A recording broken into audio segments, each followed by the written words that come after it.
नमस्कार। आज से पंचामृत का स्वाद एक अलग प्रकार का हम लेने वाले हैं। श्री नवीन भाई द्वारा संकलित और प्रस्तुत ये पंचामृत में आज से कुछ एपिसोड तक हम चाणक्य नीति की बात करने वाले हैं। चाणक्य को कौन नहीं पहचानता, ये एक विषय है, लेकिन चाणक्य के नीति शास्त्र इवन यूरोपियंस भी उसको काफ़ी स्टडी करते हैं। चाणक्य कौटिल्य के नाम से भी जाने जाते थे, क्योंकि कौटिल्य यानी कि कूटनीति के वो महारथी थे। तो नेचुरली आज का ज़माना कूटनीति का तो ढेर से हरा भरा पड़ा हुआ है।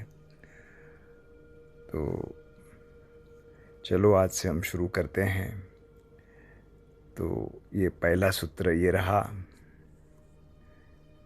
जो व्यक्ति निश्चित कार्य को छोड़कर अनिश्चित कार्य के पीछे दौड़ता है तो उसके हाथ में आया हुआ कार्य और प्राप्त हुई चीजें दोनों को खो बैठता है। चाणक्य ने ये बात तो कह दी। अभी हम एक अच्छे मार्मिक प्रसंग से इसको समझते हैं। इमेजिनरी प्रसंग है लेकिन इंटरेस्टिंग है। एक आदमी की मृत्यु हो गई और देवदूत उसे लेने आए। इस बार यम नहीं आया लेकिन देवदूत आए, क्योंकि वो उन्होंने बहुत अच्छे काम किए हुए थे पूरे जन्म तक। तो उनके आदर पूर्वक उनको साथ में ले गए। तो उस आदमी ने पूछा कि भाई मुझे कहाँ लेके जा रहे हो? तो उन्होंने कहा कि परमात्मा आपको मिलने के लिए बेचैन है, तो हम आपको भगवान के पास लेके जा रहे हैं।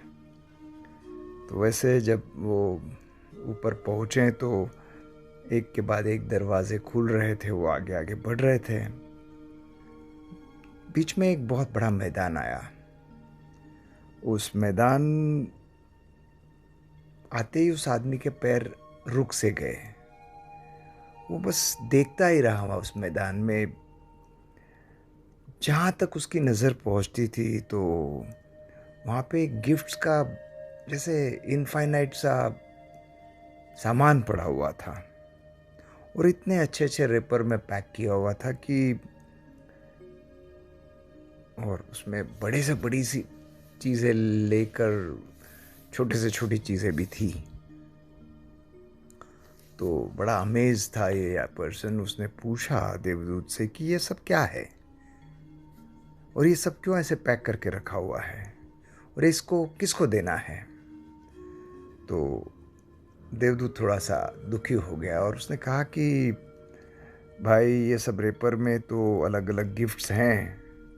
किस में पैसे हैं तो किस में बंगला है, तो किस में नौकरी है, तो किस में छोकरी है। ये सब पृथ्वी में जो लोग रहते हैं उनके लिए पैक करके रखा हुआ है। तो वो आदमी ने पूछा कि ये सब यहाँ क्यों रखा हुआ है, किसी को दिया क्यों नहीं?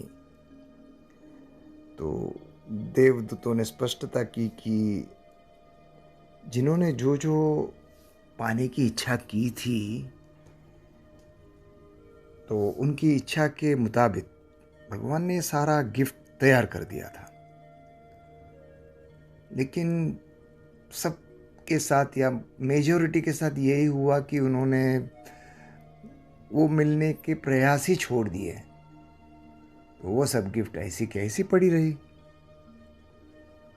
अगर उन्होंने थोड़ी देर और अपने प्रयास चालू रखे होते तो ये उनको उनकी इच्छा के मुताबिक सब कुछ मिल गया होता।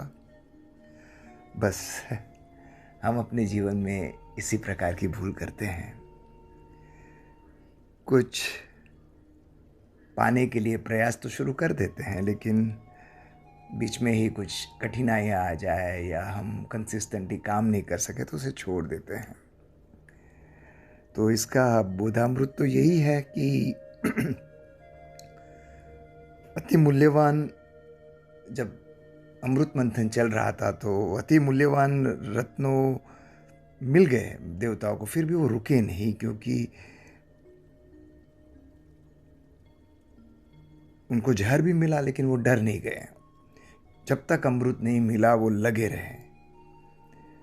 उसी तरह से धीरजवान आदमी अपने जो कार्य को नक्की करता है उस पर लगे रहता है। एक अच्छा प्रसंग, पर्सनल प्रसंग याद आ रहा है मुझे इस वक्त। ऐसे ही हमारा एक दोस्त है अजय, यूएस से आया हुआ था और हम सब दोस्त साथ में डिनर पे बैठे हुए थे और बातें चल रही थी। तो वो बात कर रहा था, कोई कॉन्फ्रेंस उसने अटेंड की थी। वो कॉन्फ्रेंस काफ़ी महंगी थी, अब मुझे याद नहीं है, लाखों में कुछ उसकी फ़ीस होगी। तो ऐसे ही मेरे से रहा नहीं गया, तो मैंने पूछा, यार हम तो अटेंड नहीं कर पाएंगे लेकिन पूरा क्रक्स बताना है तो तू क्या बताएगा। तो उस वक्त उसने एक लाइन में यही कहा कि जो चीज़ हम करते हैं उसके ऊपर हमें लगे रहना चाहिए। यही वो पूरे कॉन्फ्रेंस का क्रक्स था। और अजय वाकई में उसी प्रकार से अपनी करियर प्लान करता है और काफ़ी सक्सेसफुल है। तो इसका अनुभव अमृत तो यही होगा कि हम कह दें कि मैं नसीब पे बहुत विश्वास करता हूँ और जैसे जैसे मैं मेहनत करते जाता हूँ वैसे वैसे मेरा नसीब खुलते जाता है, ऐसा थॉमस जेफरसन कहते हैं। तो चलो, आज से जो भी कार्य आपने मैंने हाथ में लिए हैं उसको सफलता तक, अंजाम तक लेके जाएं और तब तक प्रयत्नों की पराकाष्ठा करना हम ना चुके। बस इसी मंगल कामना के साथ आपका दिन शुभ रहे, आपकी ज़िंदगी शुभ रहे। नासिक से अमित के आत्म नमस्कार।